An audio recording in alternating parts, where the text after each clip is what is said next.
Everyone, welcome to our YouTube channel exam centre. उम्मीद करता हूँ सभी अच्छे होंगे। आज की इस वीडियो में हम देखेंगे DSSB के प्रीवियस ईयर पेपर का जी के जीएस पोर्शन, जो कि हमने यूथ पब्लिकेशन बुक से लिया है। तो आइए शुरू करते हैं आज की वीडियो का पहला क्वेश्चन, जिसमें क्या दिया है, believe what life and cricket taught me, किसकी आत्मकथा है। तो ऑप्शन की बात की जाए, विराट कोहली, सुरेश रैना, वीरेंद्र सहवाग या फिर युवराज सिंह। इसका आंसर देखते हैं। आंसर क्या बनेगा इसका? आंसर है इसका सुरेश रैना, यानी कि option number B. Believe what life and cricket taught में पुस्तक भारतीय क्रिकेटर सुरेश रैना की आत्मकथा है। यह पुस्तक सुरेश रैना और खेल लेखक भरत सुंदरसन द्वारा सह लिखित है, यानी दोनों ने लिखी है, सुरेश रैना ने मिलकर और भरत सुंदरसन ने मिलकर। इस पुस्तक में उनकी तेज़ी से बढ़ा तो रिकॉर्ड तोड़ बल्लेबाज बनने के रास्ते में आई चुनौतियों के बारे में बताया गया है। किस चीज़ के बारे में बताया गया है? चुनौतियों के बारे में। किस किस ने लिखी है? सुरेश रैना और भरत सुंदरसन, दोनों ने साथ मिलकर लिखी है। और उसके अदर फैक्ट की बात की जाए, इसमें दिया है वीरेंद्र सहवाग क्रिकेटर, उनकी आत्मकथा फेल्ड वेंचूर। सचिन तेंदुलकर की आत्मकथा playing it my way. Yuvraj Singh की आत्मकथा क्या है? The test of life from cricket to cancer and back. चलते हैं नेक्स्ट क्वेश्चन की तरफ। नेक्स्ट क्वेश्चन दे हमारा,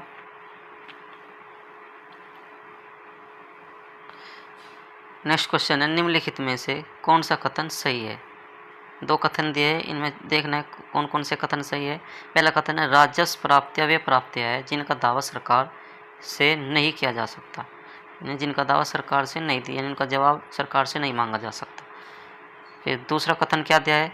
दूसरा कथन दिया है, राजस्व वे केंद्र सरकार का भौतिक या वित्तीय परिसंपत्तियों के सर्जन के अतिरिक्त अन्य उद्देश्यों के लिए क्या गया व्यय है, यानी खर्च है। इसके ऑप्शन की बात की जाए, ऑप्शन हो जाए केवल सेकंड, यानी केवल दूसरा सही है, या केवल पहला सही है, या दोनों ही गलत है, या फिर दोनों ही सही है। ठीक है फ्रेंड, इसके आंसर की बात की जाए, इसका आंसर हो जाएगा ऑप्शन नंबर डी, यानी कि दोनों ही सही है। राजस्व प्राप्तियां वे है जो कोई देनदारी नहीं पैदा करती और सरकार के खिलाफ दावा नहीं करती। इन गैर प्रतिदेय राजस्व प्राप्तियों को कर राजस्व और गैर कर राजस्व दो श्रेणियों में विभाजित किया गया, इन बांटा गया है, कर राजस्व और गैर कर राजस्व। राजस्व व्यय केंद्र सरकार का भौतिक या वित्तीय परिसंपत्तियों के सर्जन के अतिरिक्त अन्य उद्देश्यों के लिए किया गया व्यय है। राजस्व व्यय वह सरकारी व्यय है, यानी सरकारी खर्चा है, जो पेंशन, सरकारी कर्मचारी वेतन और ऋण सेवा पर होता है। कहीं पर होता है? पेंशन और ऋण सेवा पर होता है। यह कोई संपत्ति नहीं बनाता है। अतः कथन फर्स्ट और सेकंड दोनों सत्य है। चलते हैं नेक्स्ट क्वेश्चन की तरफ। नेक्स्ट क्वेश्चन क्या दिया हमारा? नेक्स्ट क्वेश्चन है हमारा आंदोलन से रिलेटेड। सविनय अवज्ञा आंदोलन किस वर्ष शुरू किया गया था? ऑप्शन है 1927, 1932, 1930 या फिर 1925। तो इसका आंसर लगभग सभी को मालूम होगा, ऑप्शन नंबर सी, यानी 1930। सविनय आंदोलन कब शुरू किया गया था? 1930। इसके अदर फैक्ट की बात की जाए, अदर फैक्ट में क्या क्या दिया है, महात्मा गांधी द्वारा लॉर्ड इरविन के समक्ष 11 सूत्री, कितने 11 सूत्री मांगों द्वारा लिखे गए पत्र पर, यानी लेटर लिखा गांधी जी ने लॉर्ड इरविन को, जिसमें 11 सूत्री मांगे थी। कोई जवाब न देने पर, यानी लॉर्ड इरविन ने कोई रिप्लाई नहीं दिया, तो उसके खिलाफ 14 फरवरी सन 1930 ईस्वी को साबरमती में, साबरमती कहाँ पर है? गुजरात में। साबरमती सविनय अवज्ञा आंदोलन क्या था? सविनय अवज्ञा आंदोलन करने की घोषणा की। कहाँ पर? साबरमती में। गांधी जी ने उस आंदोलन के दौरान अहिंसात्मक ढंग से, कैसे तरीके से? अहिंसात्मक ढंग से, यानी कोई भी हिंसा न भड़के, दंगे ना हो, इस तरीके से सरकार के प्रति असहयोग का रवैया अपनाया। असहयोग का मतलब है, यानी जो ब्रिटिश सामान था उसका बहिष्कार करना, उसकी खरीदारी ना करना। ठीक है फ्रेंड, इस तरीके से, और कोई लड़ाई झगड़ा ना हो, इस तरीके से असहयोग आंदोलन शुरू किया। इसका नाम दूसरा है सविनय अवज्ञा आंदोलन। कब? वो 1930 में। ठीक है फ्रेंड, चलते हैं नेक्स्ट क्वेश्चन की तरफ, जो कि दिया है, ये भी आधुनिक भारत से दिया गया है। भारतीय राष्ट्रीय कांग्रेस की अध्यक्ष बनने वाली प्रथम भारतीय महिला, नोटिस कीजिएगा यहाँ पे क्या पूछा है, प्रथम भारतीय महिला कौन थी? तो इसके ऑप्शन की बात की जाए सुचेता कृपलानी, सरोजनी नायडू, एनी बेसेंट या फिर अरुणा आसफ अली। तो इसका आंसर क्या हो जाएगा फ्रेंड्स? Option number B. यहाँ पे पूछा है भारतीय, और अगर केवल प्रथम महिला पूछता तो फिर हो जाता आंसर नंबर सी यानी एनी बेसेंट, लेकिन यहाँ पे पूछा है भारतीय, तो इसका ऑप्शन क्या बनेगा? सरोजनी नायडू। ठीक है फ्रेंड्स, इसके अदर फैक्ट की बात की जाए, अदर फैक्ट में क्या क्या दिया है, बहुत इंपॉर्टेंट बातें दी गई है। भारतीय राष्ट्रीय कांग्रेस की अध्यक्ष बनने वाली प्रथम भारतीय महिला सरोजनी नायडू थी। यह भारतीय राष्ट्रीय कांग्रेस का 40वां अधिवेशन था। याद रखिएगा फ्रेंड, कौन सा अधिवेशन था? 40वां। कब हुआ और कहाँ हुआ? 26 से 28 दिसंबर 1925 में कानपुर में। इस अधिवेशन में हिंदी को राष्ट्रभाषा के रूप में इस्तेमाल किया गया। इस अधिवेशन में प्रमुख नेता हसरत मोहानी ने पहली बार पूर्ण स्वराज्य का प्रस्ताव रखा, परंतु पारित नहीं हो सका यानी पास नहीं हो पाया। भारतीय राष्ट्रीय कांग्रेस की अध्यक्ष बनने वाली प्रथम महिला एनी बेसेंट थी। यहाँ गया ना, प्रथम महिला एनी बेसेंट थी, जो कब बनी थी? 1917 में कलकत्ता अधिवेशन की अध्यक्ष थी। कब बनी थी? 1917 में। कहाँ पे होता अधिवेशन? कलकत्ता में। कौन से नंबर का था? 32वें नंबर का। ठीक है फ्रेंड्स, चलते हैं नेक्स्ट क्वेश्चन की तरफ। नेक्स्ट क्वेश्चन है सहायक नदी से रिलेटेड। क्या दिया है? मांजरा किस नदी की सहायक नदी है? मांजरा किस नदी की सहायक नदी है? नर्मदा या कृष्णा या फिर महानदी या फिर गोदावरी। इसका आंसर क्या हो जाएगा? ऑप्शन नंबर डी यानी गोदावरी। गोदावरी नदी की सहायक नदी क्या है? मांजरा। ठीक है फ्रेंड्स, देखते हैं इसके अदर फैक्ट। अदर फैक्ट क्या क्या दिए? अदर फैक्ट में मांजरा नदी गोदावरी नदी की सहायक नदी है। गोदावरी प्रायद्वीप है यानी कि हमारा साउथ साइड भारत की सबसे बड़ी नदी है। कहाँ की नदी है? प्रायद्वीप है, भारत की सबसे बड़ी नदी है। इसका आकार एवं विस्तार बड़ा होने के कारण इसे दक्षिण की गंगा यानी साउथ की गंगा, दक्षिणी गंगा कहा जाता है। गोदावरी नदी कहाँ से निकलती है? महाराष्ट्र के नासिक जिले के, महाराष्ट्र का नासिक जिला है, वहाँ पे एक स्थान है त्र्यंबकेश्वर, वहाँ से इसका उद्गम होता है यानी वहाँ से ये निकलती है।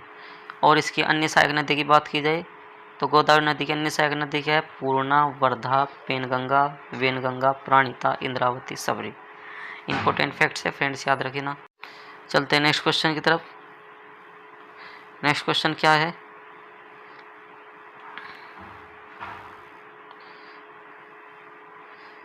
नेक्स्ट क्वेश्चन है हमारा साइंस फिजिक्स से रिलेटेड। क्या दिया है?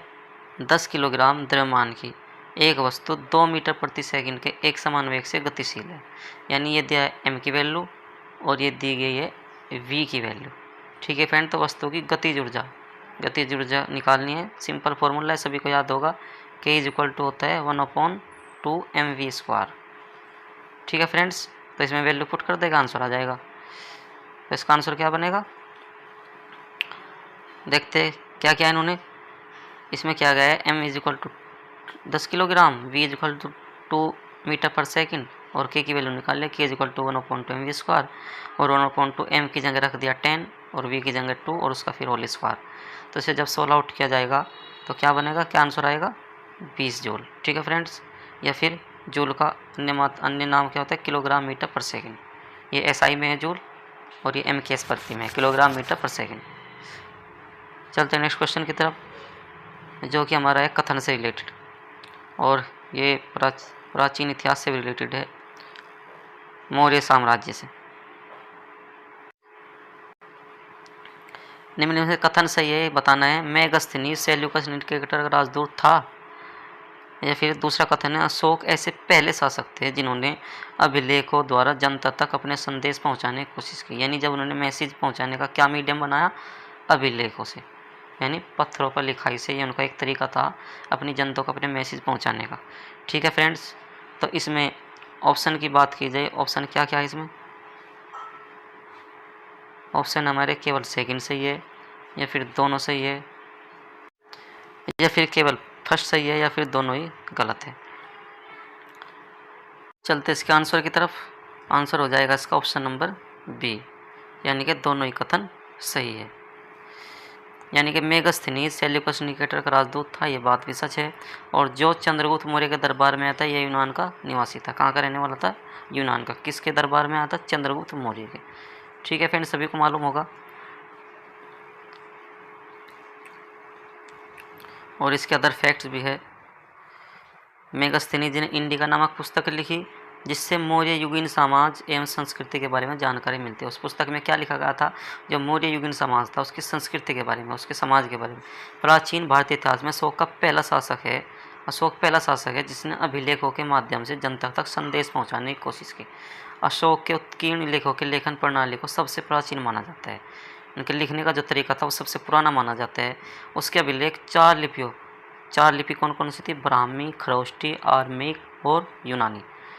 ठीक है फ्रेंड्स, 4 लिपि कौन कौन सी थी? ब्राह्मी, खरोष्टी, आर्मेक और यूनानी। अशोक के प्राप्त अभिलेखों की संख्या 40 से ज़्यादा है।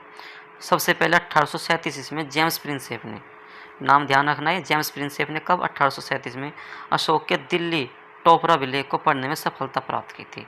कौन सा अभिलेख था? जो दिल्ली में स्थित है टोपरा अभिलेख, उसको पढ़ने में कामयाबी हासिल की। कब? 1837 में। और किसने? जेम्स प्रिंसेप ने। इस वजह से अतः कथन फर्स्ट और कथन सेकंड दोनों ही सत्य है। चलते हैं नेक्स्ट क्वेश्चन की तरफ, जो कि हमारा है डांस से रिलेटेड। इसमें क्या दिया गया है कि क्षेत्रीय संगीत है एक तरफ और दूसरी तरफ है उसका राज्य। तो 10 कठिया कहाँ का राज्य संगीत है? ओडिशा का। और टप्पा पंजाब का। तो इसमें कथन कौन से सही है? या केवल पहला सही है, या दोनों केवल दूसरा सही है, या फिर दोनों सही है, या फिर दोनों ही गलत है? तो इसके चलते आंसर की तरफ आंसर हो जाएगा इसका ऑप्शन नंबर सी, यानी दोनों ही सही है। ठीक है फ्रेंड्स, तो 10 कठिया ओडिशा में प्रचलित वाद गायन की एक शैली है। 10 कठिया कहाँ का संगीत है? ओडिशा का। 10 कठिया वर्ड का क्या मीनिंग है? काढ़ी अथवा रामताली नामक एक काठ से बने संगीत वाद से लगा है, यानी लकड़ी का नाम है रामताली। उससे जो वाद यंत्र बनता है, उससे जो म्यूजिक निकलता है, उसी पे रिलेटेड नाम है, जिसका उपयोग प्रस्तुतिकरण के दौरान किया जाता है। यानी जब स्टार्टिंग होती है किसी नाटक की तब ये बजाया जाता है। प्रस्तुतिकरण एक प्रकार की पूजा है। टप्पा पंजाब क्षेत्र में ऊँटों पर सवारी कर विचरने वालों द्वारा प्रेरित अर्थशास्त्रीय कंठ गीत का स्वरूप है, यानी ये गाया जाता है। ठीक है फ्रेंड, इससे लयबद्ध और द्रुत गीत स्वर के साथ तेजी से ऊपर उठना इसकी विशेषता है, यानी जैसे जैसे गाते हैं ऐसे ऐसे ऊपर उठते हैं। अतः कथन फर्स्ट और दोनों सेकंड दोनों ही सत्य है। ठीक है फ्रेंड्स, देखते हैं नेक्स्ट क्वेश्चन। नेक्स्ट क्वेश्चन है हमारा कथन से रिलेटेड, और ये है नदियों से रिलेटेड। क्या दिया गया है? पहला कथन है गोदावरी सबसे बड़ी प्रायद्वीपीय नदी है। ये हमने भी पीछे पढ़ा था अभी कि गोदावरी प्रायद्वीपीय नदी सबसे बड़ी नदी है। और डल झील एक मीठे पानी की झील है। तो इसके ऑप्शन क्या क्या दिए गए हैं? ऑप्शन दिए गए हैं कि केवल फर्स्ट सही है, या केवल सेकंड सही है, या दोनों गलत है, या फिर दोनों सही है। इसके आंसर को देख लेते हैं। आंसर है यानी कि दोनों ही सही है। ठीक है फ्रेंड्स, और इसके अदर फैक्ट की बात की जाए, गोदावरी नदी प्रायद्वीप भारत की सबसे बड़ी नदी है, जिसकी कुल लंबाई 1465 किलोमीटर है। यह नदी महाराष्ट्र के नासिक जिले के त्र्यंबकेश्वर नामक स्थान से निकलती है। आकार एवं विस्तार में बड़ी होने के कारण इसे दक्षिणी गंगा के नाम से भी जाना जाता है। इस नदी की प्रमुख सहायक नदी है पूर्णा, वर्धा, पेनगंगा, इंद्रावती, सबरी। ठीक है फ्रेंड्स, ये तो था गोदावरी नदी से रिलेटेड। अब चलते हैं डल झील से रिलेटेड। डल झील जम्मू कश्मीर के श्रीनगर में स्थित है। जम्मू कश्मीर का कौन सा शहर? श्रीनगर। वहाँ पे स्थित है डल झील। और कैसे पानी की झील है? मीठे पानी की। यह हिम द्वारा यानी बर्फ द्वारा निर्मित मीठे पानी की झील है। इस झील को श्रीनगर का गहना, इंपॉर्टेंट फैक्ट है, श्रीनगर का गहना किस नदी को कहा जाता है? डल झील को। अतः दोनों ही कथन सही है। देखते हैं नेक्स्ट क्वेश्चन। नेक्स्ट क्वेश्चन है हमारा इंपॉर्टेंट क्वेश्चन है, जब महात्मा गांधी नई श्रृंखला जो नोटों की आई है, 500 रुपये के नए नोट का आकार क्या है? जो 500 रुपये का नया नोट आया है उसका साइज क्या है? ऑप्शन में क्या दिया है? 66 मिलीमीटर बाई 142 मिलीमीटर, यानी 66 mm तो उसकी लंबाई, 142 उसकी चौड़ाई, या 66 mm उसकी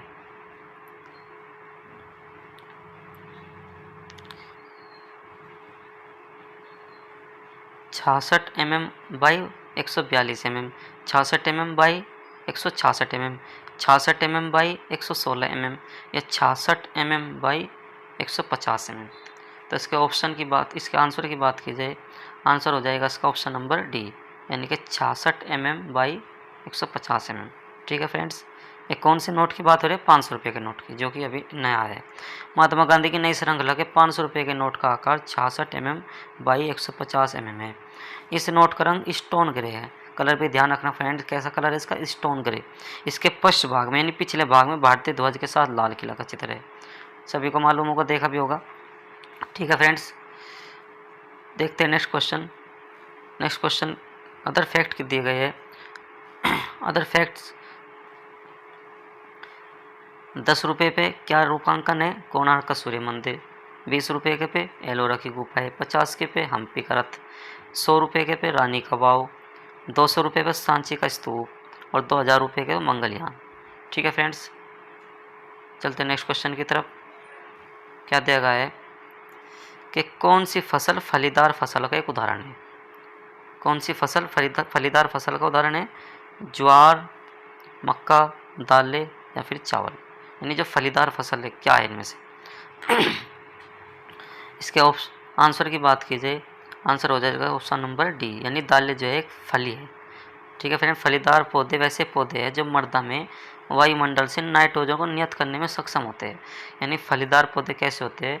जब मिट्टी में वायुमंडल से जो है नाइट्रोजन को खींचते हैं और उसका बैलेंस बनाने में सक्षम होते हैं। फलीदार पौधे के उदाहरण क्या है? मूंगफली, दालें, सोयाबीन, सनी। ये फलीदार के पौधों का उपयोग फसल चक्रण के लिए किया जाता है। यानी जो है मिट्टी में और वायुमंडल में नाइट्रोजन का बैलेंस बनाने में हेल्पफुल होते हैं फलीदार पौधे। ठीक है फ्रेंड्स, देखते हैं नेक्स्ट क्वेश्चन। नेक्स्ट क्वेश्चन क्या दिया गया है? निम्नलिखित में से कौन सी धातु कमरे के ताप पर द्रव होती है? यहाँ पे धातु की बात चल रही है। धातु जो कमरे के ताप पर द्रव होती है, सभी को मालूम होगा कौन सी धातु होती है? मरकरी। ऐसे ऑप्शन में कॉपर दिया है, मरकरी दिया है, आयरन दिया है, एल्यूमिनियम दिया है, तो इसका आंसर हो जाएगा मरकरी, ऑप्शन नंबर बी। देखते हैं अदर फैक्ट।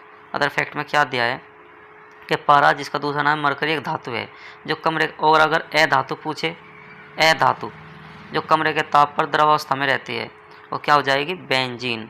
ठीक है फ्रेंड, ऐसी अ धातु जो कमरे के ताप पर द्रवावस्था में रहती है वो होती है बेंजीन।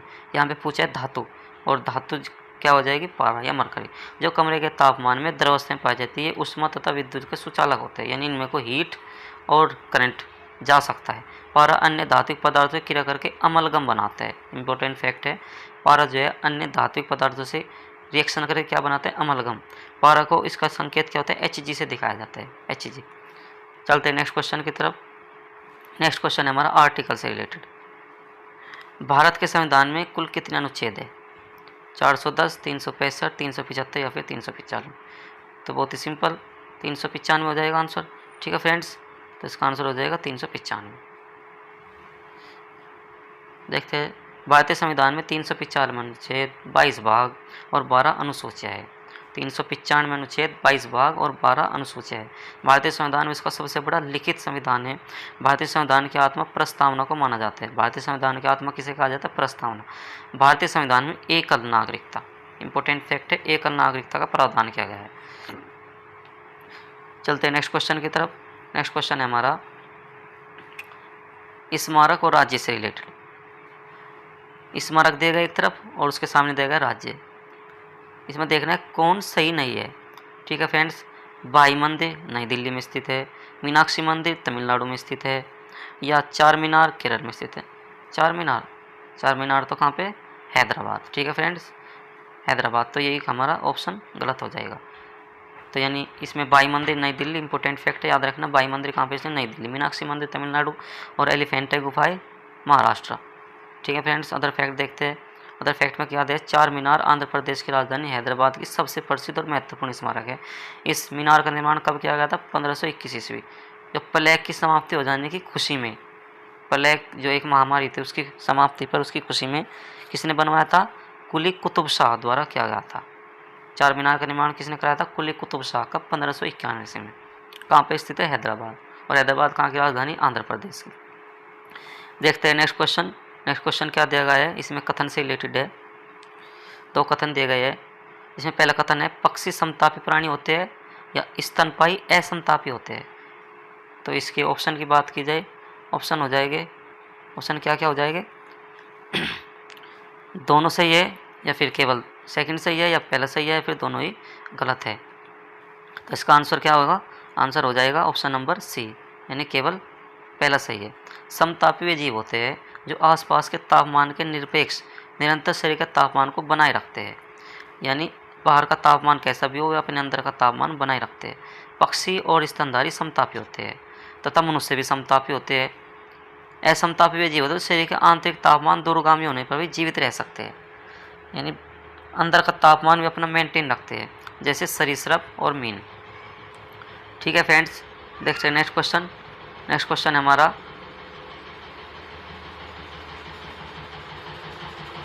मुख्यालय से रिलेटेड। क्या पूछा? अंतर्राष्ट्रीय मुद्रा कोष का मुख्यालय कहाँ पर स्थित है? ऑप्शन है जेनेवा, वाशिंगटन डीसी, पेरिस या फिर न्यूयॉर्क। तो इसके आंसर को देखते हैं। आंसर क्या है इसका? अंतर्राष्ट्रीय मुद्रा कोष यानी इसकी शॉर्ट फॉर्म है IMF का मुख्यालय कहाँ पर स्थित है? संयुक्त राज्य अमेरिका के वाशिंगटन डीसी में स्थित है। इसकी स्थापना कब की गई थी? स्थापना कल्पना की गई थी 1944 में। एक ब्रिटेन वुड सम्मेलन के दौरान इसकी कल्पना की गई, जिसके अंतर्गत IMF की स्थापना 27 दिसंबर 1945 में फिर इसकी स्थापना हुई। कल्पना की गई 1944 में। IMF लगभग 190 देशों का संगठन है। इस संगठन का मुख्य उद्देश्य क्या है? वित्तीय स्थिरता को सुरक्षित करने। क्या सुरक्षित करने? वित्तीय स्थिरता को, यानी जो वर्ल्ड में इकोनॉमिक्स फोरम है उसका बैलेंस बनाना, अर्थव्यवस्था पर कोई संकट ना आए। ठीक है फ्रेंड्स, इस संगठन का मुख्य उद्देश्य वित्तीय स्थिरता को सुरक्षित करने, अंतर्राष्ट्रीय व्यापार को सुगम बनाने, उच्च रोजगार और आर्थिक विकास को बढ़ावा देने के लिए किया गया था। वर्तमान में इसके अध्यक्ष एवं प्रबंधक निर्देशक बुल्गारियाई अर्थशास्त्री क्रिस्टालिना इवानोवा जॉर्जिवा है। ठीक है फ्रेंड्स, देखते हैं आज की वीडियो का लास्ट क्वेश्चन क्या दिया गया है। लास्ट क्वेश्चन में क्या दिया गया? अनुच्छेद से रिलेटेड है। कथन पूछा है कि कौन सा कथन सही है। पहला अनुच्छेद 40 का इसे रिलेटेड है, ग्राम पंचायतों का संगठन। और अनुच्छेद 25 धार्मिक कार्यों के प्रबंध की स्वतंत्रता। इसके ऑप्शन की बात की जाए, ऑप्शन क्या क्या दिए गए हैं? ऑप्शन दिया गया है ना ही पहला ना ही दूसरा, यानी कोई भी सही नहीं है। केवल पहला सही है, या दोनों सही है, या फिर केवल सेकंड सही है। तो इसके आंसर की बात की जाए, आंसर हो जाएगा ऑप्शन नंबर बी, यानी कि केवल पहला सही है। यानी अनुच्छेद 40 कैसे रिलेटेड है? ग्राम पंचायतों के संगठन से। देखते हैं इसके अदर फैक्ट क्या क्या दिए गए हैं। भारतीय संविधान के भाग 4 में वर्णित नीति निर्देशक तत्व, भाग 4 कैसे रिलेटेड है? नीति निर्देशक तत्वों से। अनुच्छेद 40 में ग्राम पंचायतों के संगठन का वर्णन है। संविधान का 73वां 74वां संविधान संशोधन अधिनियम 1992 को पारित करके भाग 9 एवं भाग 9 के अंतर्गत क्रमशः पंचायतों और नगर पालिकाओं के गठन, निर्वाचन शक्ति तथा उत्तरदायित्व का प्रावधान किया गया है। भारतीय संविधान के भाग 3 यानी अनुच्छेद 12 से 35 जो कैसे रिलेटेड है? मौलिक अधिकारों से। उसके अंतर्गत क्या देगा? अनुच्छेद 25 में धर्म के अबाध रूप में मनाने, यानी कोई भी उस पर कोई ज़बरदस्ती नहीं करेगा, अबाध रूप से मानने, आचरण और उसका प्रचार भी कर सकता है, उसकी आज़ादी दी गई है। जबकि अनुच्छेद 26 में धार्मिक कार्यों के प्रबंध की स्वतंत्रता का वर्णन किया गया है। ठीक है फ्रेंड्स, और इस वजह से कथन फर्स्ट जो है, और कथन फर्स्ट सही है और कथन सेकंड असत्य है। ठीक है फ्रेंड्स, अगर आपको वीडियो अच्छी लगी हो तो लाइक, सब्सक्राइब और शेयर करना ना भूलें।